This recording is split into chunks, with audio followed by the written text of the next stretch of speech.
अस्सलाम वालेकुम dear students. आज जो है फर्स्ट ईयर के कोर्स से जो चैप्टर फर्स्ट है उसको भी जो है डिस्कशन अब करते हैं। लेक्चर सीरीज़ में जो है स्टैक्योमेट्री जो है इस चैप्टर को स्टार्ट करते हैं। बहुत इंपॉर्टेंट चैप्टर है। इसमें मेरे ख्याल में अराउंड अबाउट 3 to 4 क्वेश्चन जो है ये मस्ट जो है आपको मिलते हैं। तो कोशिश करें कि how you have to solve the problem, किस तरह जो है इन क्वेश्चन को आसान बनाने में किस तरह जो है इन क्वेश्चन को हम सॉल्व करते हैं। तो फर्स्ट ईयर में जो है ये स्टैक्यू जो है स्टैक्यू, तो जनरली जो है अगर आप देखें तो स्टैक्यू का मतलब है एलिमेंट। इसको जो है हम डिस्क्राइब करते हैं स्टैक्यू वर्ड जो है it stand for the elements. ये जो वर्ड है स्टैक्यू तो it is describe for the element के ये एलिमेंट्स के लिए। मेट्रिक का मतलब है मेजरमेंट कि यहाँ पे जो है इसमें हम क्या करते हैं स्टैक्योमेट्री जो है इसमें हम जो है एलिमेंट्स की मेजरमेंट करते हैं। एलिमेंट्स की मेजर मीन्स एलिमेंट की क्वांटिटेटिव और क्वालिटेटिव एनालिसिस, क्वांटिटेटिव भी हो और या क्वालिटेटिव मेजरमेंट हो तो उनको जो है यहाँ पे डिस्क्राइब करते हैं। अच्छा, स्टैक्योमेट्री में हम आमतौर पे जो है एक होते हैं आप लोगों के पास रिएक्टेंट्स, एक अगर आप देखें तो दूसरा जो है यहाँ पे प्रोडक्ट है। रिएक्टेंट्स की जो है हम क्या करते हैं क्वांटिटी आप लोगों को गिवन होती है, the quantity of the reactant आपको गिवन होती है एंड क्वांटिटी मीन्स अमाउंट। यहाँ पे क्वांटिटी का मतलब यहाँ पे क्या है अमाउंट जो है आपको गिवन होगा and you have to find the quantity of product. Product की क्वांटिटी को आपने फाइंड आउट करना है। रिएक्टेंट की वैल्यू गिवन होगी और प्रोडक्ट की क्वांटिटी को आप लोगों ने क्या करना है इसको फाइंड आउट करना है। सो प्रोडक्ट की क्वांटिटी जो है रिएक्टेंट के विद रेफरेंस टू रिएक्टेंट आप लोगों ने फाइंड आउट करना है। क्या मतलब है इसका?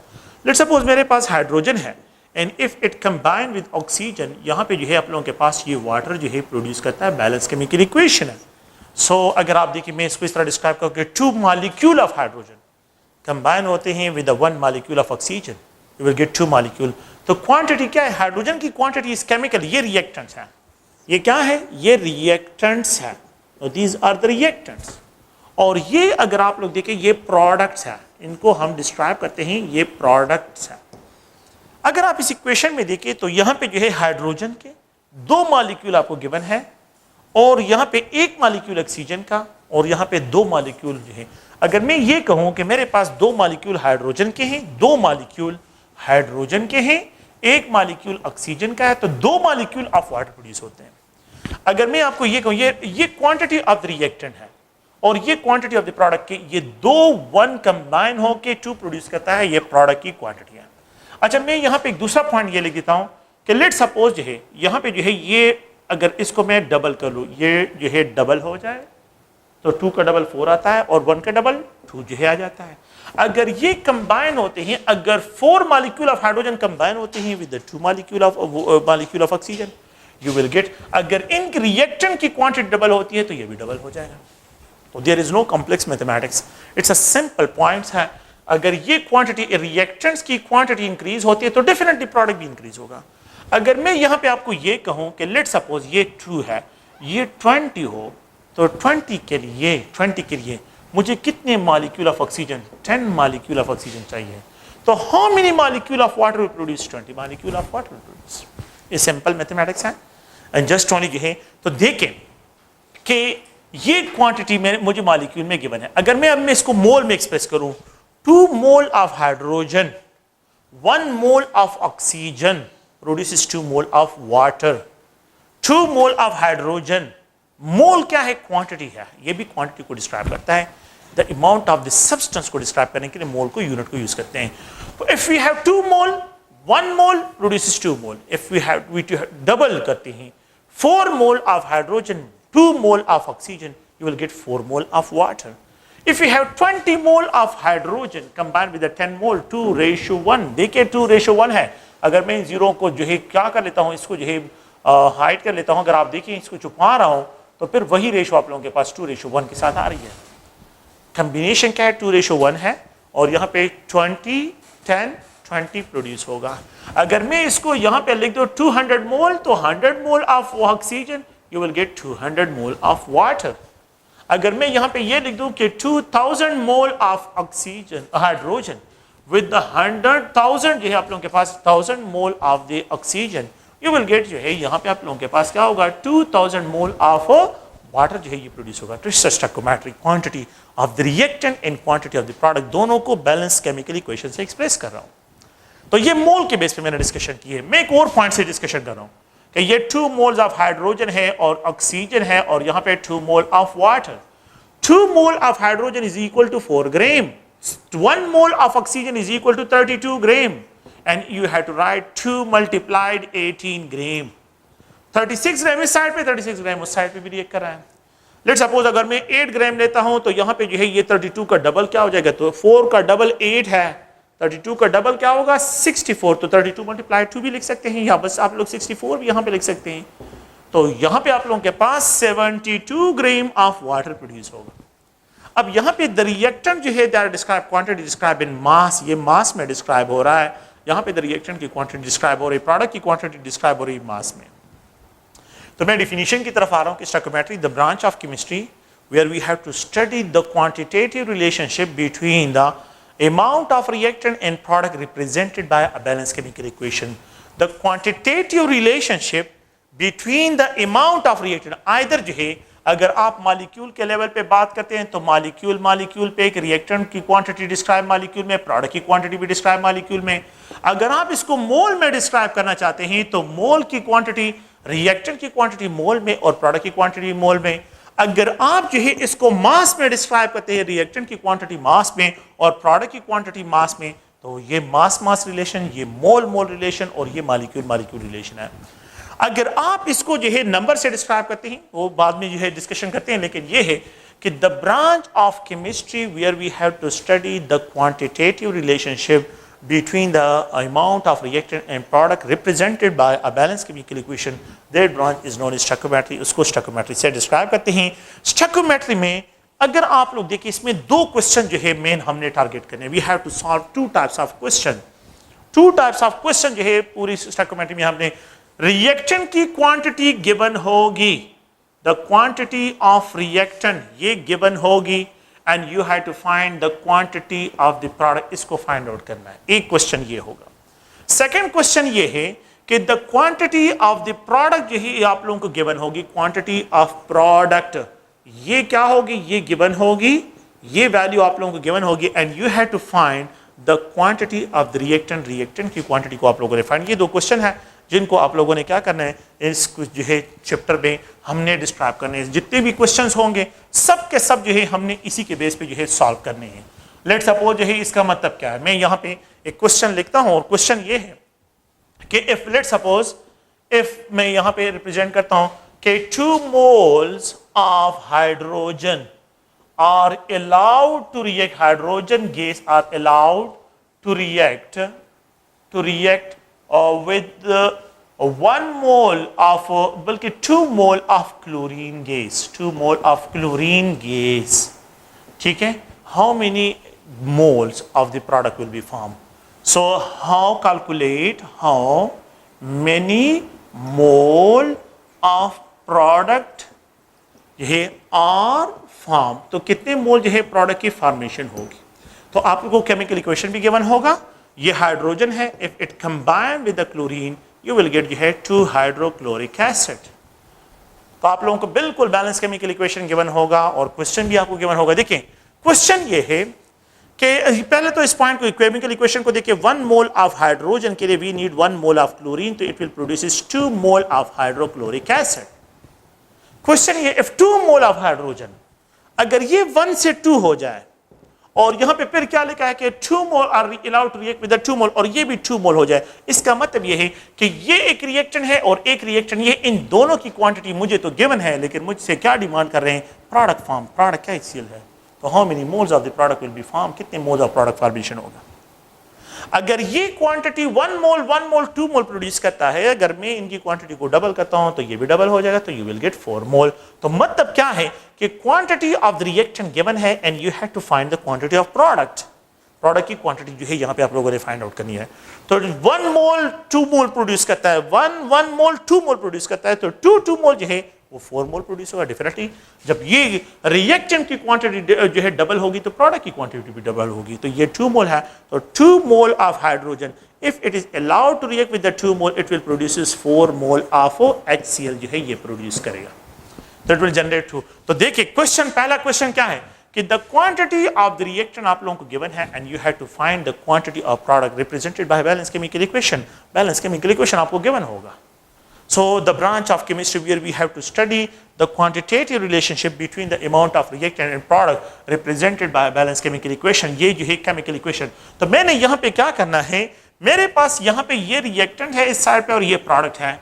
reactant की quantity मुझे given है, ये given है, और मैंने यहाँ पे product की quantity को find out करना है। second point क्या है, second point जो है यहाँ पे ये describe करते हैं। मैं एक another question इस तरह लिखता हूँ कि if let's suppose for the production of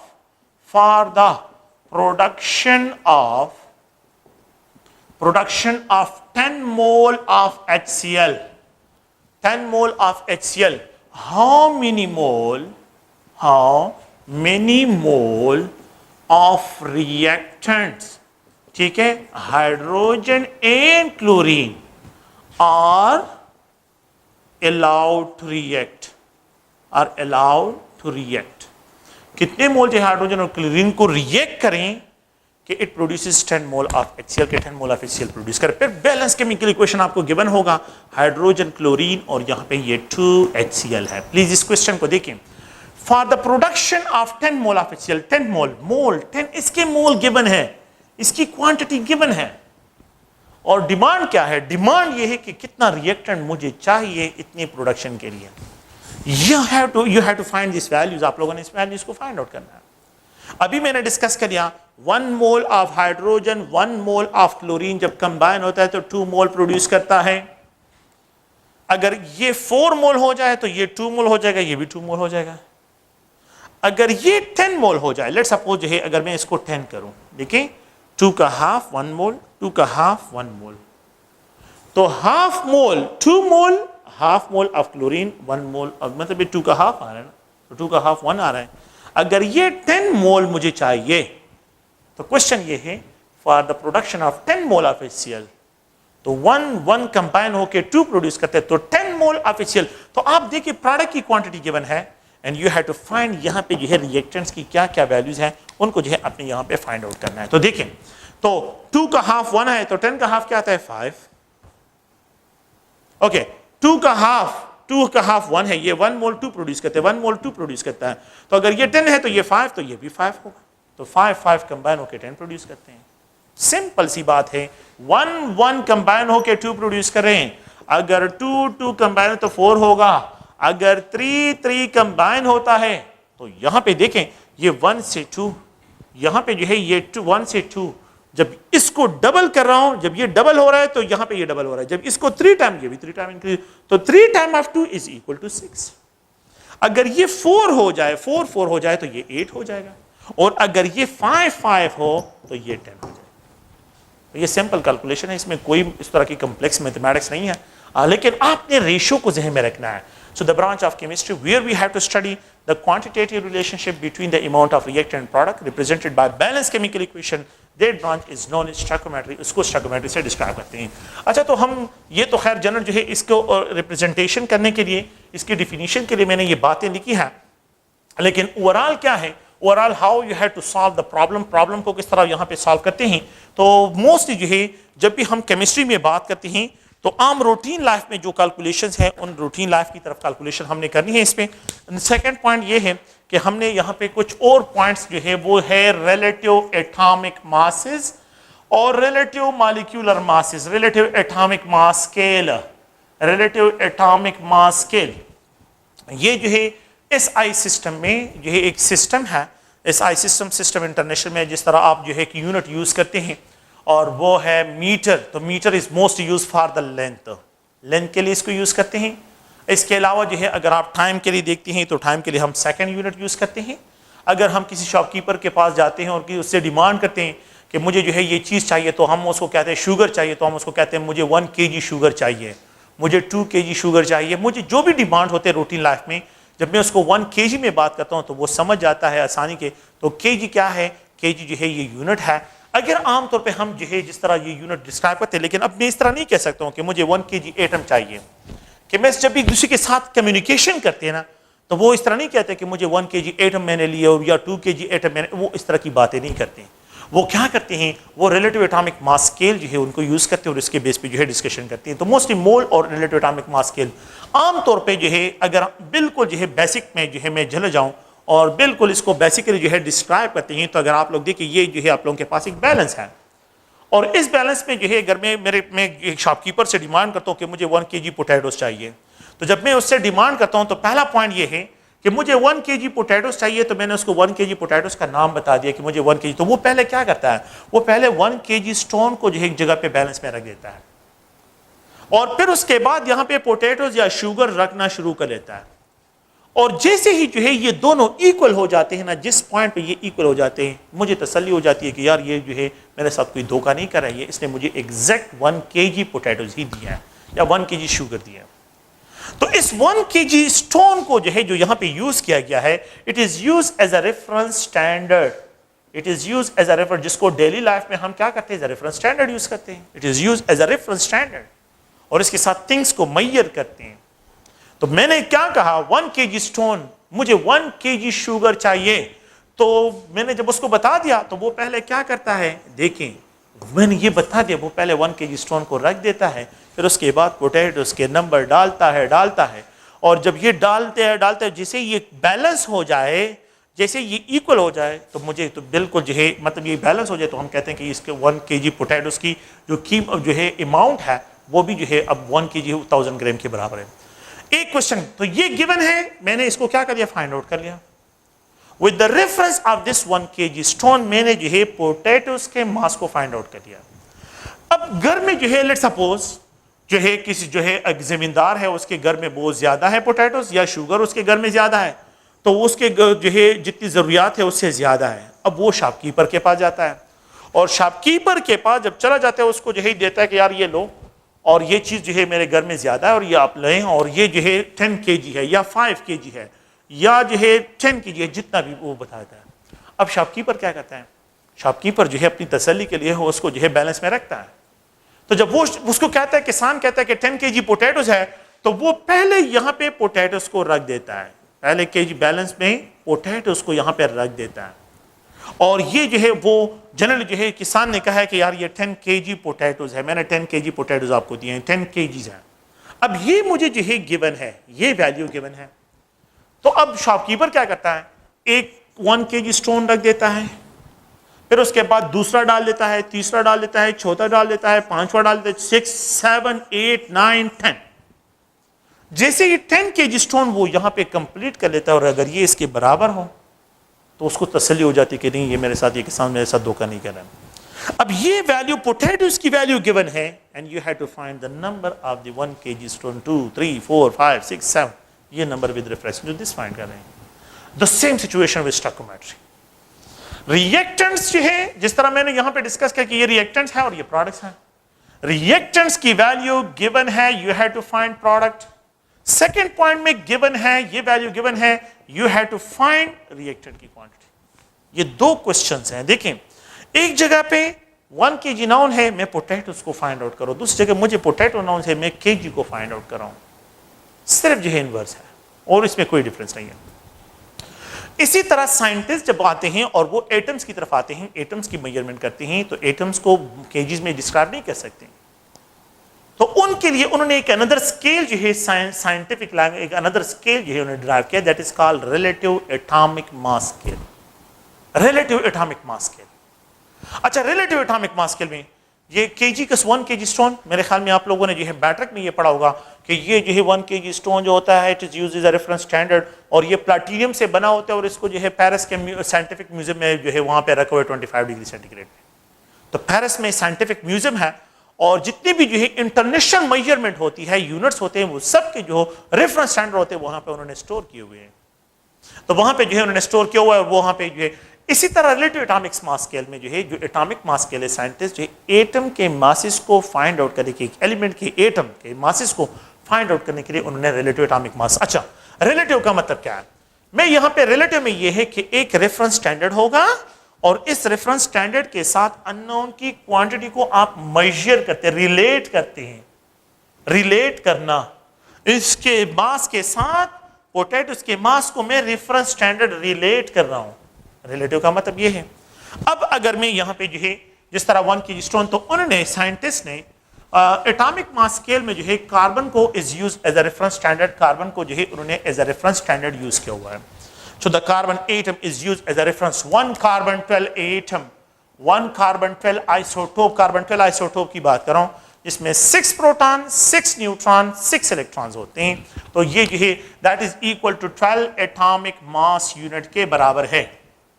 1 atomic mass unit is equal to, और 1 carbon 12 atom is equal to 12 atomic mass unit. Please इसको देखें. अगर हम आमतौर पे देखें तो एक दर्जन में 12 नंबर्स होते हैं. एक दर्जन में 12 नंबर्स होते हैं. एक दर्जन में एक दर्जन में 12 नंबर्स होते हैं. एक कार्बन 12 एटम में 12 एटॉमिक मास यूनिट्स होते हैं. अगर मैं ये कहूं कि a single atomic mass unit में कितने कार्बन 12 एटम्स होंगे, तो वी कैन आल्सो डिस्क्राइब कि ये क्रॉस हो जाएगा और ये. तो 1 atomic mass unit is equal to 1/12 part of carbon 12 atom. 1/12 मैंने क्रॉस कर लिया, तो it is equal to 1/12 part of carbon 12 atom. तो जो एटॉमिक लेवल है, माइक्रोस्कोपिक दुनिया है, माइक्रोस्कोपिक दुनिया, मैक्रो नहीं माइक्रो, माइक्रोस्कोपिक दुनिया में जब भी एक एटम के लेवल पे हम बात करते हैं तो उसके लिए एटॉमिक मास स्केल यूज करते हैं और it is use as a reference standard. तो आप लोग देखें, जिस तरह हम जो है एक दर्जन है, तो एक दर्जन में 12 नंबर. अगर मैं यहां पे लिखूं कि एक नंबर में कितने दर्जन होंगे, अ सिंगल नंबर में 1/12 ऑफ दर्जन नंबर होंगे, 1/12 पार्ट ऑफ दर्जन होंगे. अ सिंगल नंबर में कितने दर्जन होंगे, 1/12 पार्ट ऑफ दर्जन होंगे. बिल्कुल इसी तरह कि एक कार्बन 12 एटम में 12 एटॉमिक मास यूनिट होते हैं, तो एक ही म्यू में 1/12 कार्बन 12. अब क्या करना है देखिए पास में प्लीज. ये तो मैं रेफरेंस स्टैंडर्ड यूज करता हूं, लेकिन it is use for the atom mass scale में जो है एटॉमिक जो एटॉमिक मास स्पेक्ट्रोमीटर हमने डिस्कस किया था, तो वहां पे हमने इसको डिस्कस करना था, वहां पे हमने इसको डिस्क्राइब किया था. वो अगर आप लोगों को याद हो, रिलेटिव एटॉमिक मास स्केल वहां पे जो है मतलब प्रेजेंट होता है. अगर आप लोग देखें, अब हम मैं ये जनरल बैलेंस ले रहा हूं, it is use as a reference standard. ये रेफरेंस स्टैंडर्ड है. 1 AMU is equal to 1/12 part of carbon 12 atom. 1 AMU is equal to 1/12 part of carbon 12 atom. ये 1/12 part of carbon 12 atom है. मैं क्या करता हूं, मैंने एक एटम को यहां पे रख दिया. ये पोटैटो नहीं है, एक एटम है. अब मैं एटम के लेवल की दुनिया में आ जाता हूं. एक एटम को यहां पे रख दिया और इसके मास को मेजर करने के लिए मैंने एक 1/12 ऑफ कार्बन 12 एटम यहां पे डाल दिया है. 1/12 कार्बन 12 एटम का पार्ट जो है वो मैंने यहां पे डाल दिया. अगर ये दोनों बैलेंस हो जाए, what will be the mass of this. ये इसका तो मुझे पता है कि ये 1 AMU के बराबर है. अगर ये दोनों एक सिंगल 1/12 ऑफ कार्बन 12 मैंने बराबर ऐड कर लिया और ये दोनों बैलेंस हो जाए, इसका मतलब है इस अननोन एलिमेंट का जो मास होगा वो 1 AMU के बराबर है. जिस तरह मैं यहां पे लिख देता हूं कि मेरे पास जो है यहां पे पोटैटो पड़े हैं, ये पोटैटोज हैं, पोटैटोज, और मैं यहां पे 1 kg स्टोन रख देता हूं. और अगर ये 1 kg स्टोन यहां पे मैंने रख दिया है और ये जो है बराबर हो जाए, तो इसका मास क्या होगा, 1 kg के बराबर होगा कि नहीं.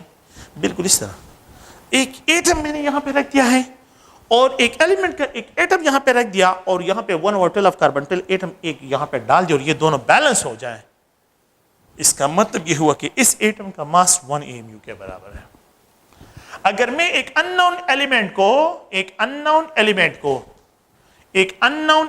को यहां पे रख देता हूं, उसका एटम यहां पे रख देता हूं, मैं एक 1/12 ऑफ कार्बन 12 एटम यहां पे रख दूं, नॉट बैलेंस. मैं दूसरा रख दूं, नॉट बैलेंस. तीसरा रख दूं, नॉट बैलेंस. फोर्थ वन रख दूं, मैं 1/12 ऑफ कार्बन 12 एटम यहां पे रख दूं, ये बराबर हो जाए. What will be the mass of this unknown element. 10 atomic mass unit के बराबर होगा. So the relative atomic mass scale को हम क्या करते हैं, डिफाइन इस तरह करते हैं, इस तरह हम जो है डिस्क्राइब करते हैं. देखिए 1/12 पार्ट कि the mass of an atom, the mass of an atom of an element, एक एलिमेंट का एक एटम का mass that relate with the 1/12 part of carbon 12 atom, ठीक है, is known is the relative atomic mass के लिए उसका relative atomic mass जो है डिस्क्राइब होगा. सो इट इज डिस्क्राइब कि इट इज द कंपैरिजन है, क्या है, 1/12 part of A carbon, 1/12 part of carbon 12 atom, और ये यहां पे atom, a single atom of the element है. सो कंपैरिजन है जस्ट ओनली जो है एक एटम का mass with the how many number of 1/12 part of carbon 12 atom के साथ इसकी कंपैरिजन को जो है यहां पे डिस्क्राइब करते हैं। तो ये एज अ रेफरेंस स्टैंडर्ड जो है यहां पे यूज करते हैं। Now we know that 1 mole of carbon 12 atom, एक कार्बन 12 एटम में 12 AMU होते हैं, लेकिन 1 मोल में 12 ग्राम्स होते हैं, नॉट 12 AMU। 1 मोल में 12 ग्राम्स होते हैं, not 12 AMU। Atomic mass unit को ग्राम में एक्सप्रेस करें, moles, and we can describe 1 mole में 6.022 into 10 raised to power 23 carbon 12 atoms होते हैं। एक मोल, ये एक एटम ऑफ कार्बन 12, और यहां पे इतने कार्बन 12 एटम। अगर आपके पास 6.022 into 10 raised to power 23 carbon 12 atoms हो तो उसका मास 12 ग्राम के बराबर है। अगर आपके पास Avogadro number of carbon 12 atom हो तो उसका मास 12 ग्राम के। एक कार्बन एटम का मास किसके बराबर होगा? एक कार्बन एटम का मास किसके बराबर होगा? तो यहां पे इसको क्रॉस करें और यहां पे ये लेके आए, तो a single carbon 12 atom is equal to 12 gram divide by 6.022 into 10 raised to power 23 इसके बराबर है। ये इक्वेशन नंबर 1 है और ये इक्वेशन नंबर 2 है। देखें equation 1, now putting the value of equation 1 in equation 2, sorry equation 2 in equation 1, 1 AMU is equal to 112 multiplied, देखें 112 multiplied ये 1 कार्बन 12 एटम इसके बराबर, ये 1 कार्बन 12 एटम है कि नहीं? तो 1 carbon 12 atom is equal to 12 gram divide by 6.022 in 10 raised to power 23 है। वी कैन कैंसल, यहां पे कैंसल हो जाएगा। 1 atomic mass unit is equal to 1 gram divide by 6.022 in 10 raised to power 2, इन दोनों का रेशियो निकालें 1.64 इन 10 raised to power -2 जो है यहां पे 24 ग्राम इसके बराबर है। ठीक है, तो यहां पे अगर 1.6 × 10 raised to power -24 ग्राम के बराबर है, इतने ग्राम्स होते हैं। तो एक एटॉमिक मास यूनिट जो है मास में ग्राम में 1.6 × 10 raised to power -24 ग्राम के बराबर है। ये आप लोगों के पास इसके पॉइंट है। ये एक एटॉमिक मास यूनिट इतने ग्राम के बराबर है। अगर आप लोग देखें, मैं इसको जनरली जो है यहाँ पे डिस्क्राइब करता हूँ क्योंकि अक्सर इस तरह के पॉइंट भी आ जाते हैं। 1 atomic mass unit is equal to 1.6 × 10 raised to power -27 kg के बराबर है। 1 atomic mass unit is equal to 1.6 × 10 raised to power -24 gram के बराबर है। 1 atomic mass unit is equal to 1.6 × 10 raised to power -21 milligram के बराबर है। मिलीग्राम में जो है हर एक में 3 का डिफरेंस आ रहा है। 1 AMU is equal to 1.6 × 10 raised to power -18 microgram. 1 atomic mass unit is equal to 1.6 × 10 raised to power -15 nanogram. 1 atomic mass unit is equal to 1.6 × 10 raised to power -12 nano जो है picogram. And 1 atomic mass unit is also equal to a mass of a single proton. 1 atomic mass unit is also equal to a mass of a single neutron.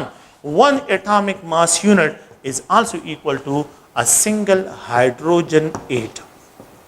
A single hydrogen atom के बराबर होता है। ठीक है, तो ये सब के सब अगर आप देखें, एक hydrogen atom 1 atomic mass unit, एक न्यूट्रॉन का मास 1 एटॉमिक मास यूनिट, एक प्रोटॉन का मास 1 एटॉमिक मास यूनिट। तो अगर 6 प्रोटॉन हो तो 6 एटॉमिक मास यूनिट, अगर 10 प्रोटॉन हो तो 10 एटॉमिक मास यूनिट। और इसमें इतने केजीज होते हैं, इतने ग्राम्स होते हैं, इतने मिलीग्राम्स होते हैं, इतने माइक्रोग्राम्स होते हैं, इतने नैनोग्राम्स होते हैं, इतने पाइकोग्राम्स होते हैं, इतने प्रोटॉन्स होते हैं, इतने न्यूट्रॉन्स होते हैं और इतने हाइड्रोजन एटम्स के लिए डिस्क्राइब होते हैं। तो ये अगर आप लोग देखें जनरल जो है रिलेटिव एटॉमिक मास स्केल में जो है हम इस तरह डिस्क्रिप्शन करते हैं कि यहाँ पे 1/12 पार्ट ऑफ कार्बन 12 एटम के साथ इनकी कंपैरिजन करते हैं। So the number of atomic mass unit, number of atomic mass unit, the how many atomic mass unit, बल्कि इस तरह भी लिख सकते हैं how many AMU, how many atomic mass unit are there in, मैं इसको डिस्क्राइब करता हूं 10 जो है gram of an element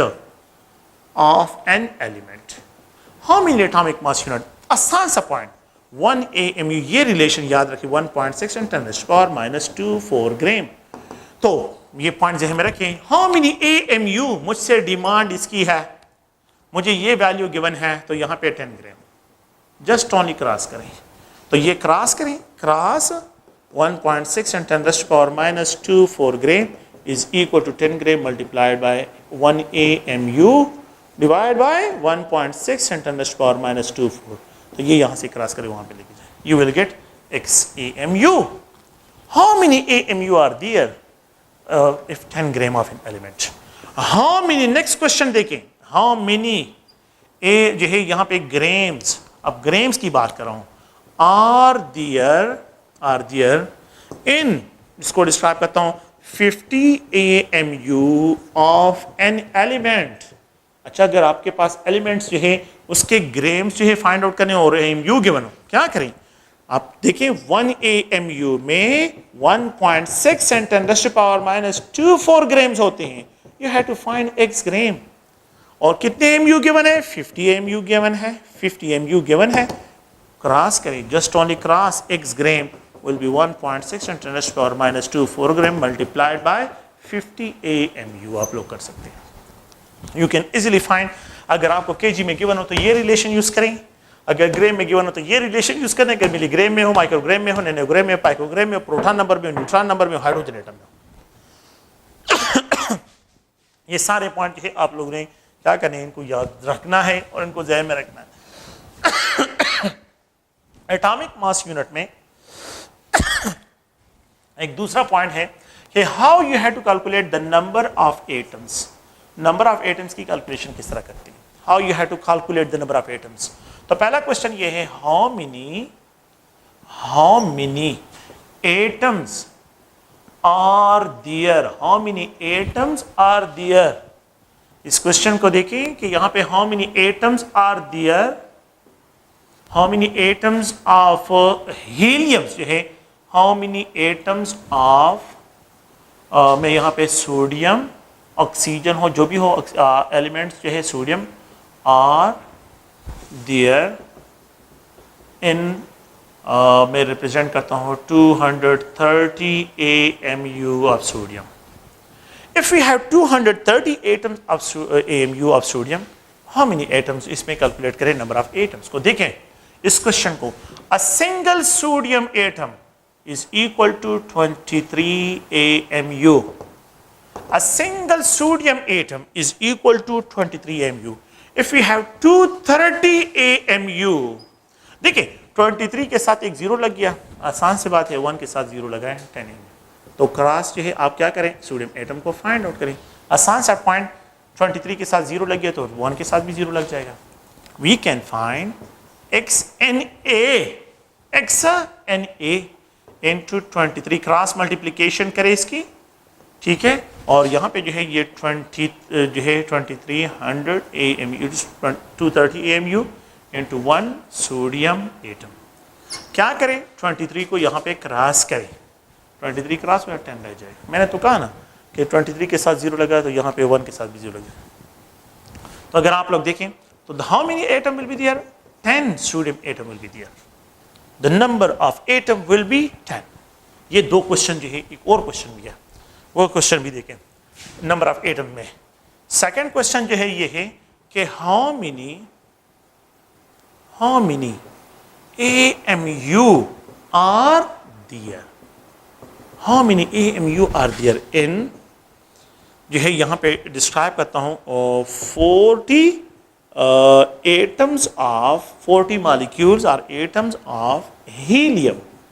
If we have 40 atoms of helium, तो how many AMU are there? इसमें कितने AMU होंगे? आसान सा point, a single helium atom, molecular atom is equal to 4 AMU के बराबर है। And if we have 40, तो how many AMU will be there? Just cross करें, इसको क्या करें, क्रॉस करें, तो 1 हीलियम एटम इसके साथ क्रॉस करें तो 4 × 40 AMU आप लोगों के पास जो है यहाँ पे रह जाएंगे। तो ये राउंड अबाउट जो है अगर आप देखें तो ये 160 AMU जो है आपके पास होंगे। तो एक में जो है 4 AMU होते हैं, तो 10 में जो है 40 हो जाएंगे। 20 में जो है अगर इसको 20 कर लेता हूँ तो 40 से जो है ये 80 हो जाएंगे। अगर मैं इसको 30 कर लेता हूँ तो ये 120 हो जाएंगे, और अगर मैं इसको 40 कर लेता हूँ तो ये 160 हो जाएंगे। तो वही 160 MU आप लोगों के पास इसकी वैल्यू आ जाएगी। ठीक है, तो ये एक जनरल रिलेशन है, इनको आप लोगों ने जहन में रखना है। AMU में जो है एक जो है मासेस इंटर कन्वर्जन, ये आप लोगों ने एटॉमिक मास यूनिट और मास केजी में, मिलीग्राम में, माइक्रोग्राम में, जो भी आप लोगों को ये है, यहाँ पे मैंने एक इंटर कन्वर्जन ये डिस्कशन की है, एटॉमिक मास यूनिट और मास इंटर कन्वर्जन। दूसरा जो है मैंने ए नंबर ऑफ एटम्स, ठीक है, और AMU में इंटर कन्वर्जन, ये AMU number of atom and AMU second relation ये है। थर्ड रिलेशन जो है अगर आप देखिए 1 AMU is equal to 1/12 part of carbon 12 atoms. तो थर्ड रिलेशन जो है ये है। ठीक है, तो इन तीन रिलेशन को आप लोगों ने जहन में रखना है, और ये जो है इंट्रोडक्शन है अबाउट द स्टोइकोमेट्री से जो है इंट्रोडक्शन है। ठीक है, ओके, थैंक यू। नेक्स्ट जो है इंशाल्लाह मोड पे डिस्कशन करते हैं।